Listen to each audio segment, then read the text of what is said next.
Ouvrons nos Bibles ce soir dans l'évangile de Matthieu au chapitre 26. Nous allons lire à partir du verset 30. Saint-Esprit, je te rends grâce pour ta présence au milieu de nous, car tu as dit là où deux ou trois sont assemblés en ton nom, tu es au milieu. Je te bénis pour ta fidélité et ta bonté. Saint-Esprit de Dieu, nous sommes là pour toi. Accomplis totalement l'œuvre pour laquelle tu es venu accomplir.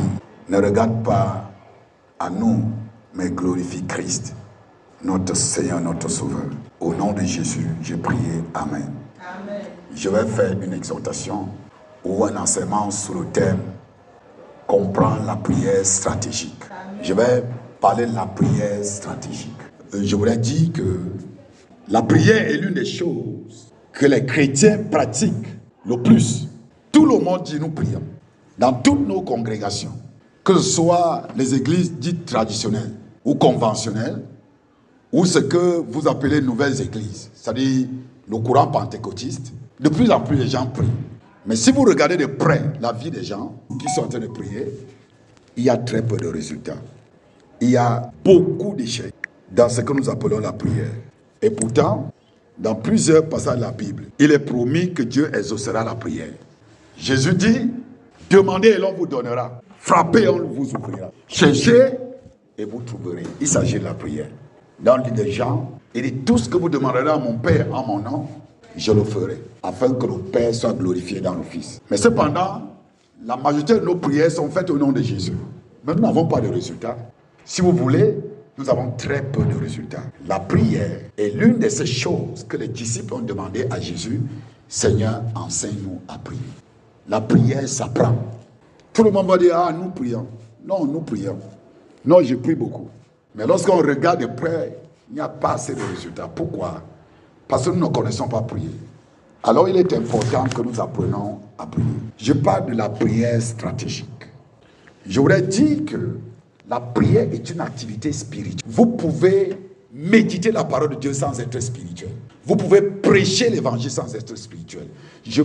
Quelqu'un peut prêcher un message théologiquement correct, bibliquement adapté, même sans être spirituel. Mais la véritable prière, vous ne pouvez vraiment prier. Je dis la véritable prière, vous ne pouvez pas la faire si vous n'êtes pas spirituel. Parce que prier veut simplement dire communiquer avec Dieu. Prier, c'est parler à Dieu. Ou alors parler avec Dieu. La prière n'est pas une récitation, comme on nous a appris dans les dogmes religieux. Non, la prière est une pétition. Et dans le texte que nous venons de lire, nous voyons ici beaucoup de clés des mystères de la prière. Je voudrais principalement de parler de ce que j'appelle le timing dans la prière. Dans le règne de l'esprit, le timing est extrêmement important. Vous pouvez donner rendez-vous à quelqu'un à 10 heures et vous venez à 11 heures. Ça, c'est dans le règne naturel. Vous pouvez donner rendez-vous à quelqu'un à 14 heures, vous venez à 17 heures quand vous vous libérez. Ça, c'est dans le règne naturel. Mais dans le règne de l'esprit, le temps compte à une dimension que vous ne pouvez pas l'imaginer. Je suis en train de dire que le timing dans le règne spirituel est déterminant. Les gens qui prennent un programme de prière disent je vais prier à 22 heures et qui se laissent distraire par un feuilleton à la télévision et qui viennent prier à 22h45, vous devez savoir que vous êtes en train de perdre votre temps. Dieu n'est plus là. Je parle à quelqu'un. Je suis en train de dire, je parle de la prière stratégique. Je parle de la prière stratégique. Ça, c'est pour les chrétiens. Ce que je vais enseigner, ce n'est pas pour les gens qui s'amusent à devenir, ce n'est pas pour les blagues. Je parle, ce soir, je parle aux chrétiens. Donc, c'est ce qu'on appelle le timing dans la prière. Dans le timing spirituel, certaines oreilles sont favorables à la prière. Certaines oreilles sont importantes dans le règne de l'esprit. Tout comme dans le règne naturel. Nous savons que la vie de Yaoundé, par exemple, il y a beaucoup d'embouteillages. Mais je peux vous garantir qu'il y a des heures où vous pouvez rouler à Yaoundé sans rencontrer les embouteillages. Il y a des heures spécifiques. Si vous commencez à rouler avec votre voiture à Yaoundé, vous ne serez pas encombré, vous ne serez pas bloqué par les embouteillages. Mais il y a des heures que vous pouvez être sûr que vous serez bloqué quelque part à condition que vous ne preniez des raccourcis. Dans le règne spirituel, c'est pareil. Il y a des heures pendant lesquelles il y a des boulevards spirituels où l'esprit, les choses de l'esprit fonctionnent plus facilement. Il y a également des heures où il y a des encombrements. Il y a des encombrements spirituels. Il y a des encombrements spirituels. Alléluia. Parce que nous avons affaire dans le règne spirituel à quelque chose que je peux appeler les ondes. C'est pourquoi vous avez votre émetteur radio et vous voulez capter une chaîne. Il y a des horaires où vous aurez du mal à bien capter la fréquence. Mais il y a des horaires où vous captez facilement la fréquence. Donc, nous sommes ici dans un moment très important. Jésus est en train de faire sa dernière prière avant sa crucifixion. Et il choisit une heure spécifique à laquelle il prie. Si vous commencez à étudier cette prière, il prie entre minuit et 3 heures du matin. Ça veut dire, il prie, il vient demander à Pierre, comment faites-vous? Comment vous n'avez pas pu prier avec moi une seule heure? C'est là, Jésus a dit quelque chose de manière spécifique. Non seulement vous avez le timing, vous n'avez pas pu prier une heure. Ça veut dire que le minimum pour une prière, c'est une heure. Est-ce qu'on est ensemble? Est-ce qu'on est ensemble? On continue à faire tes prières de 5 minutes. Tu auras le résultat de 5 minutes. Il n'y a pas de problème. Jésus dit, vous n'avez pas pu prier une heure. Mais maintenant, il est en train de définir la durée minimale d'une prière. Une heure. Mais maintenant, il prie. Il est 1h du matin, il vient guetter les disciples, il y a tous qui sont endormis. Et il retourne prier. Il revient à 2h, ils sont toujours endormis. Et il prie. Il réveille les disciples, mais après c'est loin, il s'endorme à nouveau. Et c'est exactement ce que nous faisons. Entre minuit et 3h, nous passons tout notre temps endormi. Et Jésus revient à 3h pour la 3e fois. Et Jésus prie de manière spécifique. Père, s'il est possible que je ne vois pas cette coupe qui m'est réservée, mais toutefois, que c'est ta volonté qui soit faite selon la mienne. Donc, dans une prière, non seulement il y a le timing qui compte, mais dans une prière, vous ne recherchez pas votre volonté, vous recherchez la volonté de Dieu. Et une prière qui produit les résultats, vous recherchez la volonté de Dieu dans la prière, pas votre volonté. Vous ne pouvez pas prier, il ne suffit pas d'être dans le timing. Vous pouvez respecter le timing, priez par la chair. Parce qu'il est clairement écrit dans le livre de Jean que quand vous priez selon sa volonté, si vous priez selon sa volonté, vous devez savoir qu'il vous écoute. Autrement dit, vous pouvez prier selon votre propre volonté, n'est-ce pas? N'est-ce pas? Oui, oui, oui. Vous pouvez faire vos prières charnelles, là. Seigneur, donne-moi. Oh. Mais il faut vous mettre, il faut vous rassurer que ça cadre avec la volonté de Dieu. Tu peux bien prier pour ton travail, tu peux prier pour ton mari, tu peux prier pour tes affaires. Mais rassure-toi que cela cadre avec la volonté de Dieu pour toi en ce moment-là. Si ça ne cadre pas avec sa volonté, il n'exaucera pas. Donc Jésus prie pour que la volonté de Dieu soit réalisée et non sa propre. Louange à Dieu. Nous parlons de la prière stratégique. Donc, pourquoi Jésus choisit cette heure? Minuit. Minuit est une heure importante dans l'oreille de l'esprit. Alléluia. Minuit, c'est la seule heure dans la journée où 2 nuits se rencontrent. Si vous voulez, 2 journées se rencontrent. 2 journées se rencontrent. Minuit. Si vous avez des montres électroniques, vous allez vous rendre compte que dès que minuit, 1 minute arrive, vous regardez même dans votre téléphone, une nouvelle date s'affiche. N'est-ce pas? Ne regardez pas ces choses-là comme ça.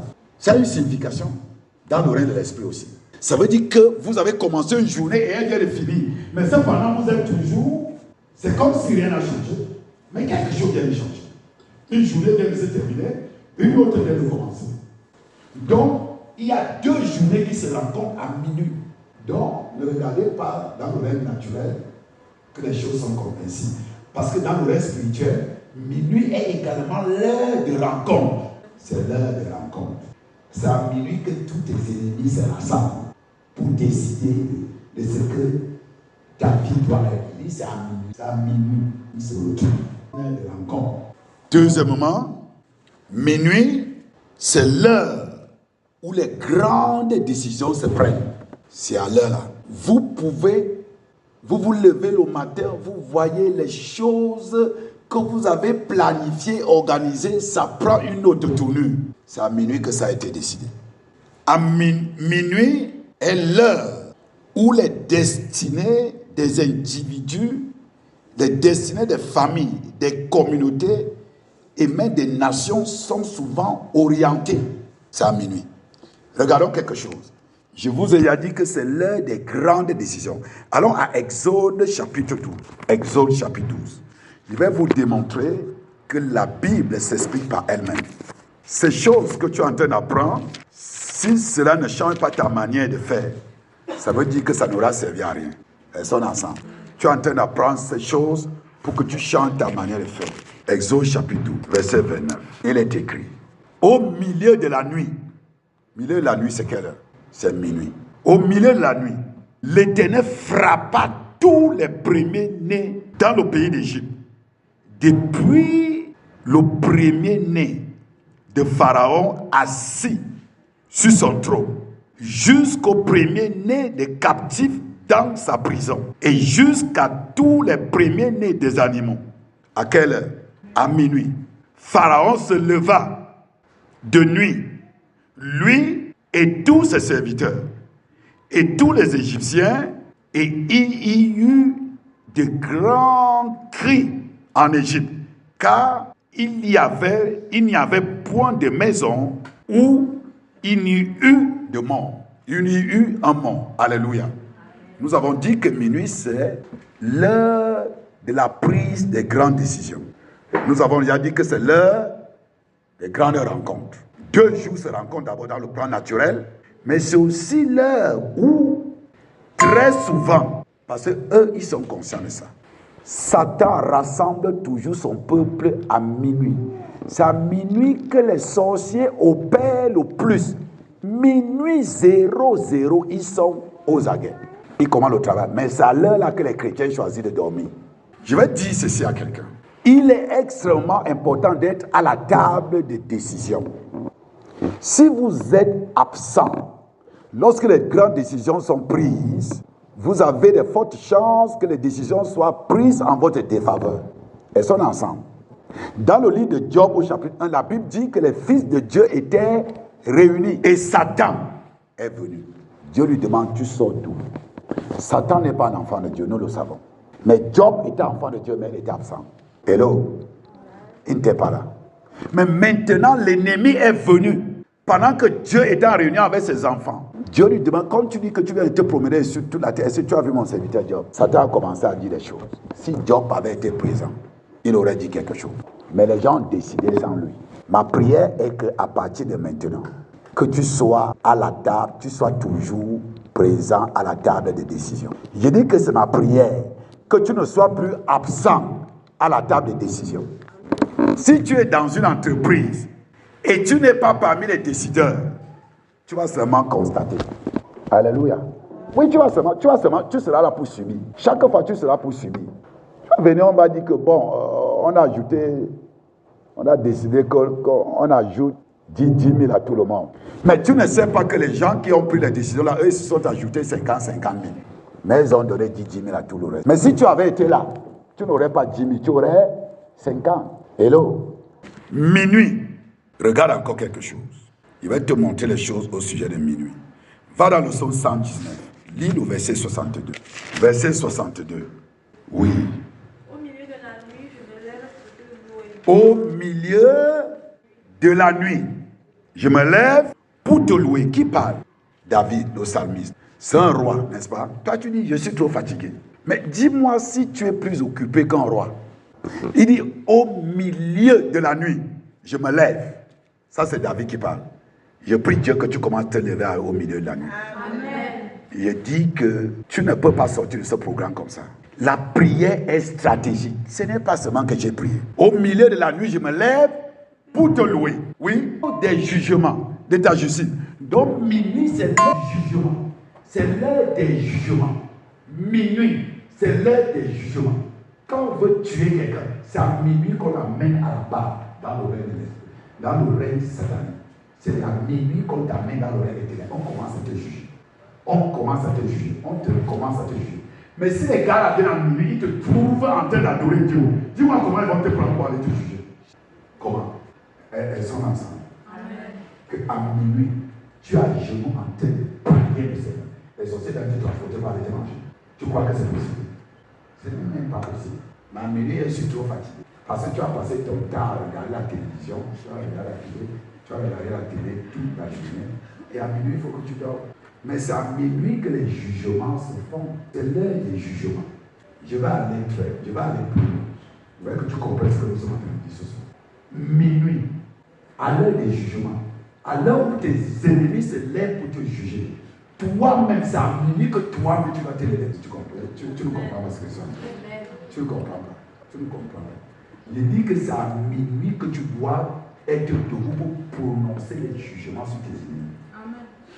À minuit, confronte tes ennemis sur leur propre terrain. Va à leur rencontre. Que tu ne sois pas absent. Dieu, je vous ai dit, Dieu a dit ceci plusieurs fois, que vous devez savoir que s'il y a quelqu'un que vous ne pouvez pas gagner sur ta vie, c'est-à-dire qu'il est absent, c'est le diable. Il vient toujours. Il sait qu'il a perdu. Donc, à minuit, un enfant de Dieu doit être debout. Pour juger ses ennemis, il faut confronter l'ennemi sur son terrain. Va à sa rencontre. Dieu a dit à Moïse, va retrouver Pharaon au bord du Nil. Va le retrouver là-bas. Va au bord du Nil. Pharaon va sortir. On va parler de tout. Je parle de prière stratégique. Je vais enseigner là-dessus. Il va le rencontrer. Il va sortir à une heure spécifique de la journée. Il va le rencontrer auprès des autres. Qu'est-ce que Pharaon faisait à cette heure précise auprès d'eux? Un roi qui quitte son palais et qui se retrouve au bord de l'eau à une heure précise. Qu'est-ce qu'il fait là? Mais toi-même, tu dois être présent à la même heure, au même endroit. Quand il vient, il dit que je viens, tu dis que moi voici, tu dis que tu peux m'en faire quoi? Celui qui est en moi est plus grand que celui qui est avec toi. C'est ça. Ne soyons pas absents là où les grandes décisions se prennent. Il dit, Ésaïe chapitre 54, verset 17, toute arme forgée contre toi sera sans effet. Et toute langue qui se lèvera en justice contre toi, tu la condamnes. Mais le problème avec toi et moi, c'est que les langues se lèvent pour te juger. Et toi, tu es absent, tu dors. Il vient te juger et il parle. Et tu crois que c'est les amusements. Après, tu es condamné. On appelle ça en droit de contumace. Tu es absent. On dit, tu as méprisé le tribunal, tu n'es pas venu pour ça. Ah oui, tu n'es pas venu pour ça. On te condamne. On n'a pas contumace, tu n'étais pas là. Mais si tu es là, tu te défends de ça. Mais elle te dit, nous avons plus que la défense. Nous avons utilisé, nous avons fait un enseignement, ce que nous appelons quoi? Quel était l'enseignement de l'Église? Oui, on était en train d'apprendre le mystère du combat spirituel, les armes spirituelles, comment nous devons les utiliser. Alléluia. Nous avons 5 armes défensives en tant que chrétiens. Mais nous avons une arme offensive. Donc nous ne sommes pas seulement là pour se défendre. À un moment, nous entrons à l'offensive. Nous passons à l'offensive. On se défend, mais après on juge l'ennemi aussi. Dis encore à ton voisin le timing. Dis-lui le timing spirituel. Est très important. Allons dans Matthieu chapitre 25. Matthieu chapitre 25. Sonnons à Matthieu 25. Je vais lire ceci. Ouf. Alors le royaume des cieux sera semblable à 10 vierges. Écoutez très bien. Qui, ayant pris leur lampe, allaient à la rencontre de l'époux. C'est un rendez-vous important, n'est-ce pas? Est-ce que c'est important? Amen. Ça veut dire que les vieilles avaient l'air de se marier. Elles étaient vieilles, elles étaient 10, elles voulaient se marier. N'est-ce pas? Est-ce que ce n'est pas un bon projet? Ok. Regardons ce qui s'est passé. 5 d'entre elles étaient folles et 5 sages. Les folles, en prenant leur lampe, ne prirent point d'huile avec elles. Mais les sages prirent avec leur lampe de l'huile dans les vases. Comme l'époux tardait, tous s'assoupirent et s'endormirent. Verset 6. Qu'est-ce que c'est écrit? Au milieu de la nuit. Le milieu de la nuit, c'est quelle heure? Est-ce que vous voyez comment les choses sont au début? Au milieu de la nuit.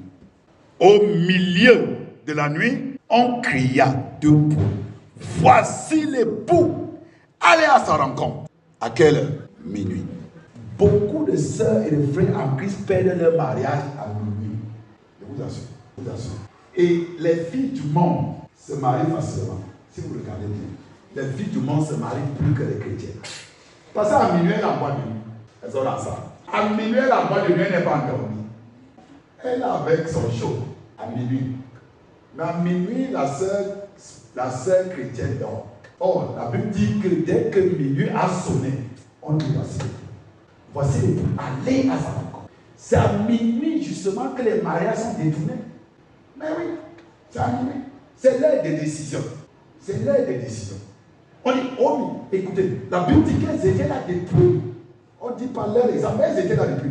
La Bible dit qu'elles ont tellement attendu qu'elles se sont fatiguées encore. Mais dès que minuit a sonné, une voix a retenti. Voici les poules. Allez à sa rencontre. Boum, tout se réveille. Mais malheureusement, la Bible dit qu'il y a 5 vierges qui sont folles.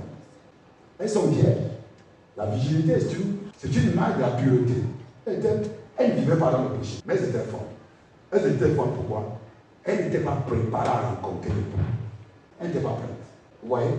Beaucoup d'enfants de Dieu ne sont pas prêts pour la bénédiction. Ils parlent de la bénédiction, mais ils sont en réalité. En réalité, ils ne sont pas prêts. Il y a tellement de filles, même dans cette église, qui demandent au mariage, mais elles ne sont pas prêtes pour le mariage. Si l'époux se présente et que voici, Dieu veut te présenter, vous allez voir, la majorité ne sont pas prêts pour le mariage. Parce que pour le mariage, c'est pas une affaire de sexe, c'est pas que comme tu as les seins, tu as les formes. C'est les seins et les formes veut dire que tu es prêt pour le mariage. Non, c'est pas ça. Le mariage a des exigences. Elles sont ensemble. Oui, il y a des exigences pour le mariage. La sœur dit Amen à haute voix parce qu'elle connaît ce que c'est. Elle est mariée. Il y a des exigences. Louange à Dieu. Oui. À minuit, le destin de 5 vierges a été renversé comme ça. Elles sont ensemble. Il n'y a que 5 qui sont allés se marier. Les 5 autres ont échoué complètement. Mon message est dans un. Je suis juste en train de démontrer quelque chose. Ce n'est pas exactement ce que ce texte veut dire, n'est-ce pas? Voilà, nous savons. Mais je suis en train d'aller quelque part. Nous avons une orientation pour notre message. N'est-ce pas? Mais nous sommes en train de démontrer que dans le reste spirituel, le timing est très important. Il ne suffit pas de prier. Quand et comment tu pries, c'est déterminant. Mais on peut prier à tous les heures. Écoutez, je ne suis pas en train de vous dire que si vous priez par minuit, vous n'avez pas prié. Elles sont ensemble. Vous pouvez prier à n'importe quelle heure. À n'importe quelle heure. Mais je suis en train de vous parler de quelque chose de stratégique. Je parle aux chrétiens qui passent par le moment difficile. Je parle aux chrétiens qui vivent certaines batailles spirituelles, qui vivent certaines oppressions. Je leur dis que voici de quelle façon il faut prier. Mais on peut prier à toute heure.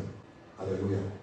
On peut prier à toute heure. Mais si vous vivez un type de choses qui sont devenues un peu bizarres dans votre vie, vous devez prier de manière stratégique.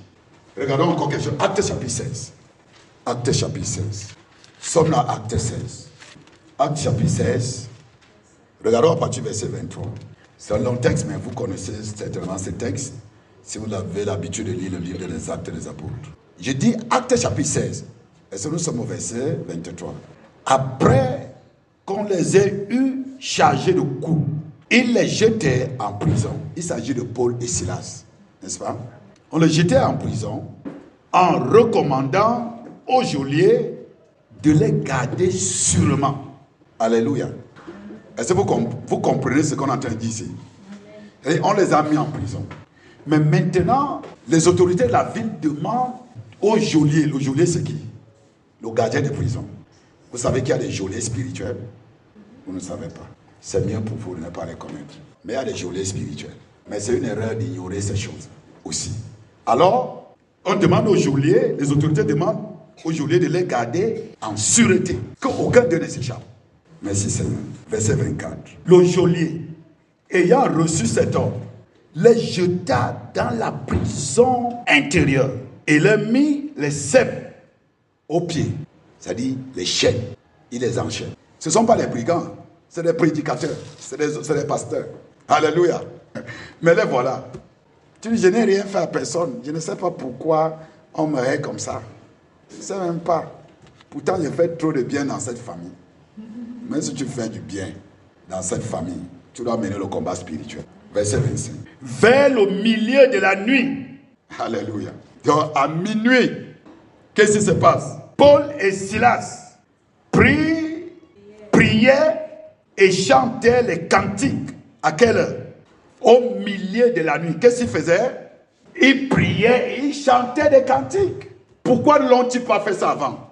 Est-ce qu'on les a jetés en prison à minuit? Non. Ils étaient en prison depuis la journée. Mais dès que minuit a sonné, ils ont commencé à adorer Dieu et à prier. Ça, c'est la bonne prière. Ça dit, un temps, tu adores. Tu donnes 2 bons chants d'adoration. Et dès que tu as fini, tu engages à détruire. Tu détruis les œuvres de l'ennemi. Tu détruis. Ça, c'est à minuit. Ça, c'est la prière de minuit. La prière de minuit, je vous ai dit que c'est une prière de confrontation. Est-ce que tu comprends? Parce que c'est à cette heure-là que les décisions se prennent. Non, tu ne viens pas, Seigneur, je te rends grâce pendant 2 heures. Non, tu ne rends pas grâce pendant 2 heures. À minuit, tu sors pour la bataille. Est-ce que je parle à quelqu'un? Amen. Parce que l'ennemi est sur le champ de bataille. Quand tu sors à minuit, c'est pour faire la guerre. Mais quand tu fais la guerre, tu dois savoir que tu combats derrière la victoire. Amen. La Bible dit que celui qui est en toi est plus grand que celui qui est dans le monde. Et Dieu t'a donné la garantie. Il dit tout arme forgée contre toi sera. Et la prière de minuit, tu commences par la principale chose. Tu écoutes, tu es en bataille. Ne laisse pas que tu lances la flèche, l'ennemi lance aussi. Donc tu commences d'abord par te protéger. Et nous avons parlé de ça depuis, n'est-ce pas? Tu commences par te protéger. Une des choses que tu connais quand tu sors à minuit, c'est de te couvrir dans le sang de Jésus. Tu te coupes dans le sang de Jésus. Tu coupes tous les domaines de ta vie dans le sang de Christ. Tu appliques le sang de Jésus spirituellement sur toute ta maison, sur les portes, les fenêtres et tout. Si tu es un parent d'enfant, tu couvres tes enfants dans le sang de Jésus. Ainsi de façon, ça peut te louper si l'ennemi sent que toi tu es trop protégé pour toucher un enfant. Oui, c'est très sérieux. C'est très sérieux. Bon, dis-moi un peu, si tu as affaire à quelqu'un et tu es plus fort que lui, il réussit à atteindre ton enfant, il t'a battu. Est-ce qu'il t'a battu? Oui, tu finis de battre l'enfant là, tu roules sa tête dans le sang. Et puis elle touche ton enfant. Bam! L'enfant rentre à la maison en criant. Et ça veut dire qu'elle t'a touché. Alors il faut couvrir les enfants dans le sang de Jésus. Si ton mari n'est pas prêt, tu le caches aussi dans le sang de Jésus. Après tu es armé et tu commences. Nous avons fait cet enseignement. Quelqu'un peut nous retrouver dans notre programme. Et tu commences, tu évoques ces armes-là. Maintenant que tu es prêt pour la bataille. Mon ami, envoie ça. Est-ce que tu comprends? Si ça va à la terre, ça va à la terre. Ça va à la terre. Il dit tout arme. Il n'a pas dit certaines armes. Il dit tout arme forgée, c'est-à-dire fabriquée contre toi. C'est la santé. Parce que tu sais que l'ennemi prépare les armes, il forge les armes. Il fabrique les armes parfois spécifiquement pour toi. Que tu peux manger avec tout le monde. Tu as la fête, tu as le mariage. Tu as mangé avec tout le monde. Tu as mangé avec tout le monde. Tu as mangé avec tout le monde. Hein? Tu mangeais avec tout le monde. Tu dis, mais tu ne comprends pas comment m'empoisonner. Mais on mangeait ensemble. L'arme là n'était pas pour les autres. Ah, tu ne comprends pas. Tu ne comprends pas. Mais nous, on a vu les choses. Vous comprenez, non? L'arme là n'était pas pour quelqu'un d'autre. Vous mangez dans la même assiette. Mais Dieu a empoisonné. Mais Dieu me dit, il était rappelé. Que quelle que soit l'arme qui a été préparée, qui a été fabriquée contre toi, la Bible me dit que cette arme est sans effet. Amen. Ça veut dire qu'elle n'atteindra pas son objectif. Amen. L'objectif ne sera pas atteint. Il t'a empoisonné. Le but était quoi? C'était pour te tuer. Dieu dit, tu ne mourras pas. Amen. Tu ne mourras pas. Oui, je dormais. Mais comment? On dort dans la même. Je dors avec ma cousine dans la même chambre, sur le même lit. Mais c'est toi qui as les couches de nuit. Pourquoi? Parce que l'arme là a été fabriquée pour toi. Et le but des couches de nuit, c'est quoi? Il y a un objectif clair qui veut l'atteindre dans ta vie. Mais Jésus me dit de te dire que même s'ils ont préparé ce genre de prétendants sataniques pour venir empoisonner ton corps, il dit que ça n'aura pas d'effet. Amen. Leur objectif ne sera pas atteint. Amen. Et quand tu te lèves à minuit, que tu es couvert dans le sang de Jésus, et que tu as tous les armes de Dieu avec toi, la Bible dit, prenez aussi l'épée. Dis à ton voisin l'épée. Dis-lui, prends aussi l'épée. Il dit l'épée. Il dit l'épée de l'esprit qui est quoi? La parole de Dieu. Donc ça fait la parole de Dieu que tu tires. Écoute-moi. Je vous ai dit, Maigret vous disait que vous avez été légaliste. Alléluia. Satan n'agit que sur la base des lois. Il n'entre que par les portes qui sont ouvertes. Mais maintenant, c'est la parole de Dieu. C'est sur la base de ce que Dieu a dit. Satan n'a pas le pouvoir de contester la parole de Dieu. Mais il faut contester toutes tes paroles. Imagine que tu as constaté que c'est ta cousine que tu as aidé pendant des années qui fait la sorcellerie comme toi. Tu dis avec tout le bien qui a été fait, avec tout le bien qui a été fait, tu te rappelles que c'est moi qui t'avais amené à Santa Lucia, c'est moi qui t'avais amené à Casino, et tu crois que tu peux me combattre, ça ne peut rien me faire. Elle m'a dit, mon ami, l'autre jour aussi tu étais parti à Maïma, tu m'avais parlé. Donc sur la base, elle te fait ça. Oui, parce que la Bible dit que celui qui veut observer la loi doit observer toute la loi. Toute la loi, sans faillir à un seul commandement. Donc ne crois pas que tu vas tenir le diable sur ce que je t'avais fait. Je t'avais fait. J'ai fait. Non. Tu n'as rien fait. C'est ce que Jésus a fait, ça qui compte. Amen. Ah, si tu veux comprendre, tu comprends. Ce n'est que ce que Jésus a fait. C'est ça qui compte. Amen. Satan n'a aucune réponse face à l'œuvre de la création. Aucune. Jésus a dépouillé les dominations et les autorités. Amen. Il les a livrés publiquement en spectacle. En triomphant d'elle par Colossiens chapitre 2, verset 15. Satan ne peut pas, il ne peut pas nier ça. Il dit, Satan, Jésus t'a vaincu, mon Seigneur t'a vaincu. Tu ne peux rien me faire. Le Seigneur t'a vaincu. Amen. Ils sont ensemble. Amen. Donc, de manière stratégique, je voudrais que tu te lèves, tu commences à prier. Dis, Seigneur, te rends grâce. Dis, Seigneur, je te dis merci pour ta parole que tu m'as donnée ce soir. Tu dis, vous connaîtrez la vérité et la vérité vous affranchira. Dis, Seigneur, je te rends grâce. Dis merci. Merci pour ta parole. Tu dis, tu envoies ta parole. Elle ne retourne pas à toi sans avoir accompli ce pourquoi elle est sortie. Merci pour cette parole que tu as envoyée. Tu dis dans Jean 8, verset 32, vous connaîtrez la vérité et la vérité vous affranchira. Seigneur, la vérité c'est Christ. La vérité c'est la parole de Dieu. J'ai reçu ce message ce soir. Seigneur, c'est là un but dans ma vie.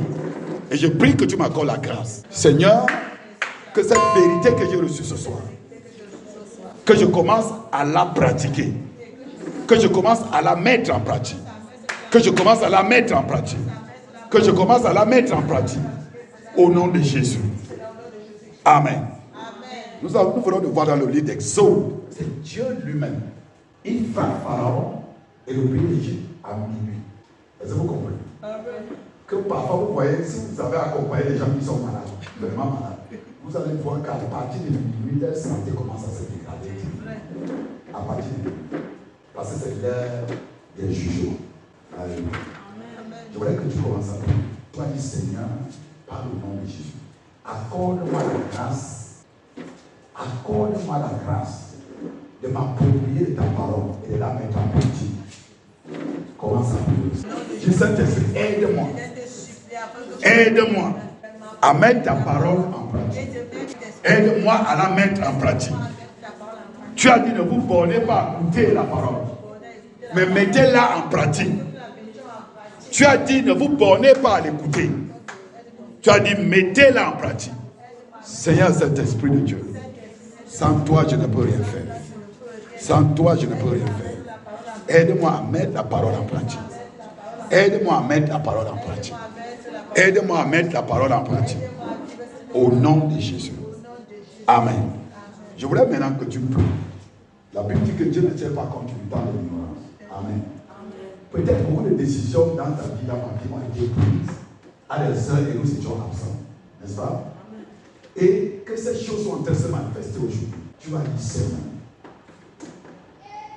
par le nom de Jésus, puisque l'œuvre de la croix était complète et achevée, qu'il n'y a plus rien à y ajouter et plus rien à y enlever. Je déclare que ce soit quelque chose qui a été décidé sur ma vie par mes ennemis. Je déclare la destruction ce soir. Je déclare que ce soir, que cela soit détruit. Que cela soit détruit ce soir. Que cela soit détruit ce soir. Dis toute décision qui a été prise en ma défaveur pendant mon temps de sommeil, pendant mon temps d'assouplissement, pendant mon temps d'ignorance, au nom de Jésus, je viens détruire, je revoque cette décision. Je revoque cette décision. Je revoque cette décision. Oui, je revoque cette décision. Par l'œuvre que Christ a accomplie sur le calvaire. Par l'œuvre que Christ a accomplie sur le calvaire. À cause du sang de Jésus. À cause du sang de Jésus. À cause du sang de l'agneau de Dieu. Je revoque toutes les décisions qui ont été prises. À mon encontre. Qui ont été prises contre mes enfants. Qui ont été prises contre mon mariage. Qui ont été prises contre mon travail. Les décisions que mes ennemis ont prises à mon absence contre ma destinée. Au nom de Jésus. Au nom de Jésus. Si je m'oppose à cette décision. Si je m'oppose à cette décision. Je m'oppose à cette décision. Dis, oh Dieu, je demande un recours. Un recours. Au nom de Jésus. Contre toute décision concernant ma destinée que mes ennemis ont pris à mon encontre, à mon absence. Au nom de Jésus, je les revoque. Je les revoque. Je les revoque. Par le sang de Jésus. Par le sang de Jésus. Si la Bible dit que Christ a effacé l'acte dont les ordonnances me condamnaient et qui subsistait contre moi. Ce soir, au nom de Jésus, toute décision contre ma destinée qui a été prise par mes ennemis et qui agit maintenant dans ma vie, j'invoque le sang de Jésus. À cette décision, j'applique le sang de l'agneau. J'applique le sang de l'agneau. J'applique le sang de l'agneau. Et ces décisions sont annulées. Ces décisions sont annulées. Même si elles sont agissantes, elles sont stoppées. Elles sont stoppées. Elles sont stoppées. Elles sont neutralisées. Elles sont anéanties. Elles sont anéanties. Elles sont anéanties. Au nom de Jésus. Amen. Tu vas prier. Là, regardez, 10 jeunes filles, 10. La Bible dit elles étaient vierges. Waouh! C'est de très bonnes sœurs. C'est de très bonnes sœurs. 10, toutes vierges. Et elles veulent se marier. Et non, aujourd'hui, on se dit tous mariés. Elles arrivent. La Bible dit, elles s'endorment tous. Et les autres sont venues comme ça. Comme ça, elles ont oublié lui. La Bible dit, elles avaient toutes les larmes. Elles se disaient que la Bible peut arriver. La Bible peut tomber. Et tous ont apprêté les larmes. Ils avaient les larmes. C'est quand même bien fait. Mais la Bible dit, 5 étaient sages. Elles sont d'abord allées à la station, elles ont acheté le pétrole. Elles ont dit, si vraiment ce monsieur a vu dans la nuit, on va faire comment pour voir à quoi il ressemble. Il vaut mieux avoir le pétrole avec elle. Elles ont mis le pétrole, que la Bible appelle ici l'huile. C'est lui qu'on utilisait. Vous n'avez pas utilisé là, traditionnellement, les a utilisés. Vous comprenez? L'huile de palme. Oui, c'était les lampes. C'est avec ça que nous on étudiait. Sérieusement, au final. Vous voyez? Mais on peut voir le pétrole. Mais maintenant, à ces 22 heures, elles sont fatiguées. Ces jeunes filles s'endorment. Mais à minuit, les bouilles là. Réveillez-vous, allez en bas. Pardon, empruntez-nous un peu de prière. Non. On empruntait rien. On empruntait. Dans l'oreille de l'esprit, vraiment, les choses ne se passent pas comme c'est comme ça. Alléluia. Amen. Je dis, c'est un monde insensible. Le monde d'esprit. Je vous dis que c'est un monde qui écoute tout le monde. C'est un monde insensible. On agit là-bas dans les principes et les lois. Dans le règne de l'esprit. Oui. Tu n'as pas le pétrole, donc laisse-moi tranquille. Et l'huile ici symbolise le Saint-Esprit. Vous ne pouvez pas mener le combat spirituel sans le Saint-Esprit. C'est que vous devez vous ne pouvez pas. Vous ne pouvez pas faire un vrai, vous pouvez pas faire une prière efficace sans l'aide du Saint-Esprit. Gloire à Jésus. Alors je voudrais que tu pries. Dis, oh Dieu. Oh Dieu. Par le nom de Jésus. Par le nom de Jésus. Je prie que ce soit. Je prie que ce soit. Que l'onction du Saint-Esprit. Que l'onction du Saint-Esprit descende dessus. descende dessus moi. Est-ce que tu as entendu prier sur Jésus? Seigneur, je viens te supplier. Que l'onction du Saint-Esprit descende sur moi, Seigneur. À partir de maintenant, au nom de Jésus, Seigneur, je prie que tu me remplisses du Saint-Esprit. Au nom de Jésus, il est écrit que c'est Jésus qui baptise du Saint-Esprit. Oh Jésus, Fils de Dieu, baptise-moi du Saint-Esprit et remplis-moi du Saint-Esprit. J'ai soif d'accomplir ta volonté. Tu as dit que la promesse est pour nous et pour nos enfants. Et en le petit grand nombre que Dieu nous appellera, la promesse est pour nous. Tu n'es pas un homme pour mentir. Tu n'es pas le fils de l'homme pour te repartir. J'ai besoin du Saint-Esprit. Seigneur Jésus, remplis-moi du Saint-Esprit. Remplis-moi du Saint-Esprit. Remplis-moi du Saint-Esprit. Remplis-moi du Saint-Esprit pour accomplir ta volonté. Pour accomplir ta volonté. Pour accomplir ta volonté. Au nom de Jésus, que mes prières ne soient pas motivées par la chair. Que mes prières ne soient pas motivées par la peur. Que mes prières ne soient pas motivées par la volonté des hommes, mais par la volonté de Dieu. Saint-Esprit de Dieu, toi seul, tu connais la volonté de Dieu. Car la Bible déclare que l'Esprit sont de tout et sont de même les profondeurs de Dieu.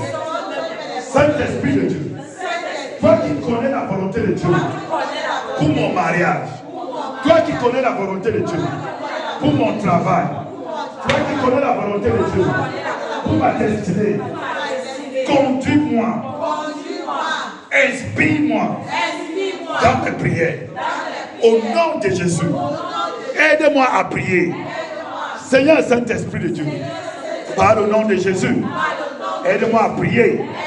Aide-moi à prier. Aide-moi à prier. Seigneur Saint-Esprit, aide-moi à prier. Au nom de Jésus, fortifie-moi, Seigneur. Fortifie-moi dans la prière. Fortifie-moi dans la prière. Merci, Seigneur. Au nom de Jésus. Alléluia. En cette saison de la grâce de Dieu vous visite au nom de Jésus. Amen. En cette saison de salut, il dit autant de la grâce était exaucée, au jour du salut était secours. J'appelle le secours de Dieu dans chacune de vos vies. Amen. De manière respective au nom de Jésus. Amen. Je prie que Dieu vous vienne au secours spirituellement, comme matériellement ou financièrement au nom de Jésus. Amen. Je prie que ça vous localise. Amen. Que le ciel s'ouvre au-dessus de votre tête et que la tête devienne fertile sur vos pieds au nom de Jésus. Amen. Que la grâce de Dieu, il dit que dans ta faiblesse, il a dit à Paul, ma grâce te suffit. Dans ta faiblesse, je me manifeste, je démontre ma puissance. Peut-être tu te sens incapable, mais c'est justement l'occasion que Dieu veut pour manifester sa puissance. Les portes que tu ne pouvais pas ouvrir, ces portes s'ouvrent en cette année. Amen. Je dis, le Seigneur lui-même ouvre ses portes en cette année. Amen. Le Seigneur lui-même ouvre ses portes en cette année. Amen. Il les ouvre pour toi, il les ouvre pour nous. Dans le souverain nom de Jésus. Merci Seigneur. Gloire à Dieu.